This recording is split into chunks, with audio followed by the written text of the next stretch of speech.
नमस्कार दोस्तों, स्वागत है आप सभी का मेरे चैनल संसार भक्ति सागर में। दोस्तों, महादेव की कृपा आप सब पर बनी रहे। भगवान भोलेनाथ आपकी समस्त मनोकामना को पूर्ण करे। जैसे कि आपको पता है कि सोमवार सावन का आखिरी सोमवार है 28 अगस्त को। अगर पूरे महीने में अगर आपने भोलेनाथ की पूजा सच्चे मन से की होगी तो आपका जो भी मांगोगे वो मिला होगा। अगर नहीं मिला तो अगर आप ये एक उपाय कर लेंगे तो आपकी सारी मनोकामना पूर्ण हो जाएगी।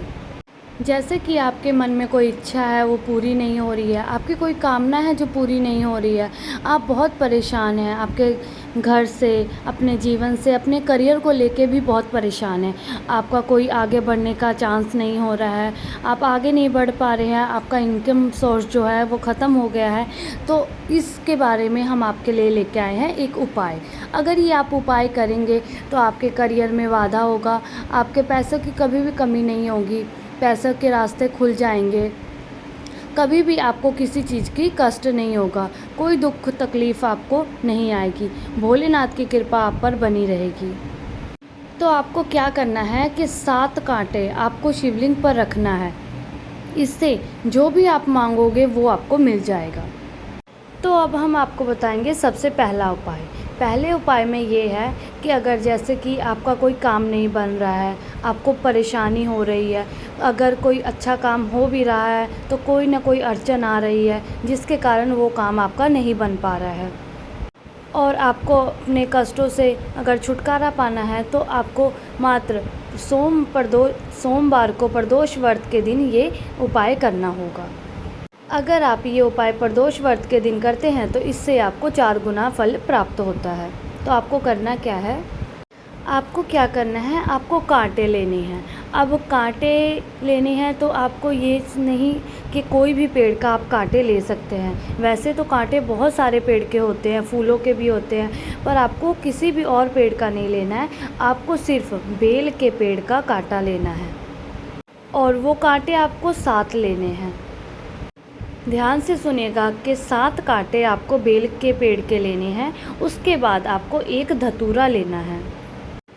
उसके बाद आपको क्या करना है कि आपको अपने घर का एक लोटा शुद्ध जल लेना है।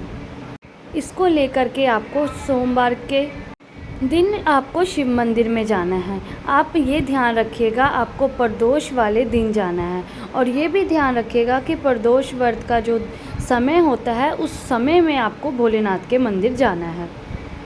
आप ये किसी भी समय नहीं कर सकते हैं, आपको प्रदोष व्रत में प्रदोष काल के समय, शाम के समय आपको जाना है।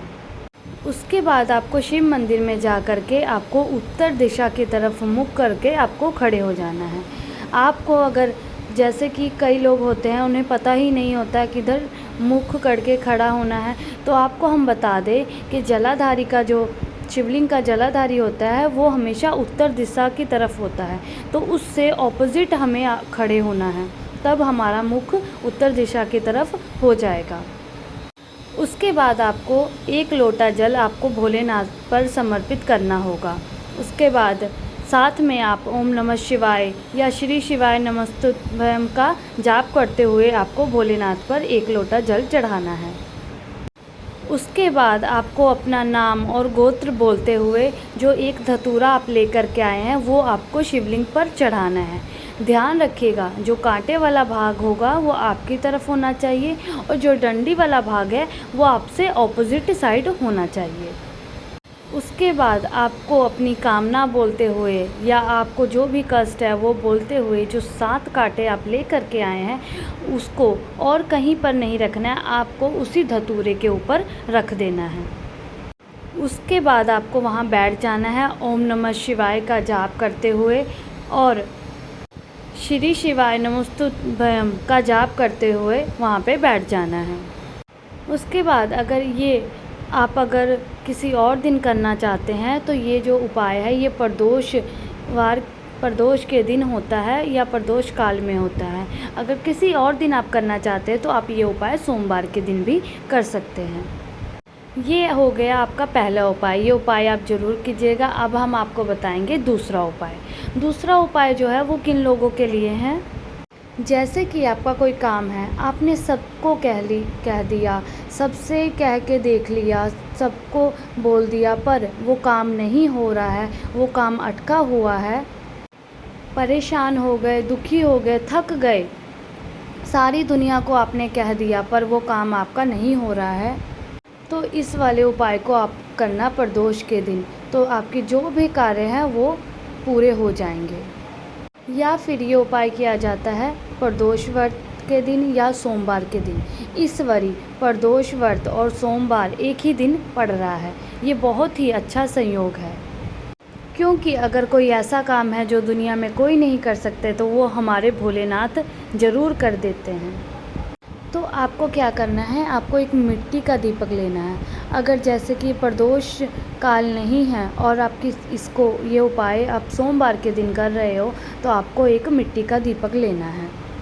और अगर यही उपाय अगर आप प्रदोष के दिन कर रहे हो तो आपको आटे वाला दीपक लेना है। और अगर किसी दिन जैसे कि प्रदोष के दिन ही सोमवार पड़ जाए तब भी आपको आटे वाला ही दीपक लेना है। तो इस बारी प्रदोष और सोमवार का दिन एक ही दिन पड़ रहा है, तो आपको क्या करना है, आपको आटे वाला दीपक तैयार करना है और उस दीपक के अंदर आपको लगानी है एक गोल बत्ती और उसमें आपको शुद्ध गाय माता का घी डालना होगा। उसके बाद आपको थोड़े से काले तिल ले लेने हैं, थोड़े से अपने हिसाब से। उसके बाद आपको एक लोटा जल लेना है अपने घर का और उसके बाद आपको शिव जी के मंदिर में पहुंच जाना है। मंदिर में पहुंच करके आपको सबसे पहले क्या करना है, उत्तर की दिशा की तरफ खड़े हो करके आपको शिवलिंग पर एक लोटा जल चढ़ा देना है। ओम नमः शिवाय, श्री शिवाय नमोस्तुभ्यं का जाप करते हुए आपको शिवलिंग पर एक लोटा जल चढ़ा देना है। उसके बाद आपको क्या करना है, जो भी आपका काम है आप भोलेनाथ से गुजारिश कर सकते हैं कि भोलेनाथ जी मेरा ये काम नहीं बन रहा है और मेरा काम ये बनवा दीजिए, या कोई तकलीफ़ है आप उनको कह दीजिए कि मेरा ये तकलीफ़ से मुझे छुटकारा दिलवा दीजिए। उसके बाद आपको क्या करना है कि जो आप दीपक लेकर के आए हैं वो आपको दीपक जला करके, आपने देखा होगा शिवलिंग के चारों ओर वहाँ पर पत्थर का बना होता है, वहाँ पर जला सकते हैं, रख सकते हैं दीपक। नहीं अगर बना हुआ है तो आप क्या करें कि शिव मंदिर के जो चौखट होता है, शिवलिंग के मंदिर से जब आप बाहर निकलेंगे तो चौखट होता है, तो वहाँ पर आप चौखट पे भी जला सकते हैं। और जब आप दीपक जला दें तो आप अपना नाम और गोत्र बोलते हुए जो काले तिल आप लेकर के आए हैं वो उसमें डाल दें। उसके बाद प्रणाम करते हुए आप अपने घर पे आ जाइए। उसके बाद जो भी आप मांगोगे वो आपको मिल जाएगा, आपकी सारी इच्छा पूरी हो जाएगी, सारे रुके हुए काम बन जाएंगे, जो काम नहीं बना है वो भी बन जाएगा। क्योंकि अगर पूरी दुनिया में कोई भी ऐसा काम है जो कोई नहीं कर सकता, वो मेरे भोलेनाथ जी ज़रूर कर देंगे। ये उपाय आप ज़रूर करिएगा। अब हम आपको बताएंगे तीसरा उपाय। तीसरा उपाय जो है ये आपको प्रदोष के दिन ही करना है। ये उपाय जो है ये किस लिए होता है, जैसे कि आपके मन में कोई कामना है, कोई इच्छा है, वो पूरी ही नहीं हो रही, बहुत लंबे समय से आपने अपने मन में कोई कामना रखी है और वो पूरी नहीं हो रही है, तो इसलिए आप ये उपाय करेंगे तो आपकी जो भी मन में कामनाएं हैं वो ज़रूर पूरी हो जाएगी। तो सबसे पहले आपको क्या करना है कि आपको एक बेलपत्र लेना है जो कि कहीं से भी खंडित ना हो, और उसके बाद आपको लेना है एक तांबे का लोटा और उसमें आप अपने घर का शुद्ध जल भर लीजिए।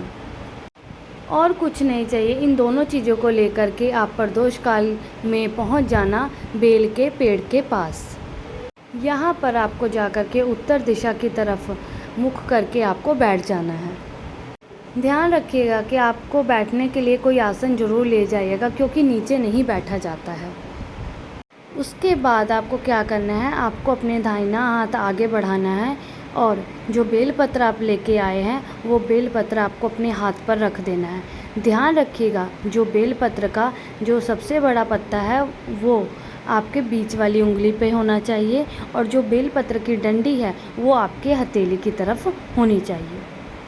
और उसका रख करके आपको सामने हाथ रखना है और मंत्र उच्चारण के स्थिति में आ जाना है।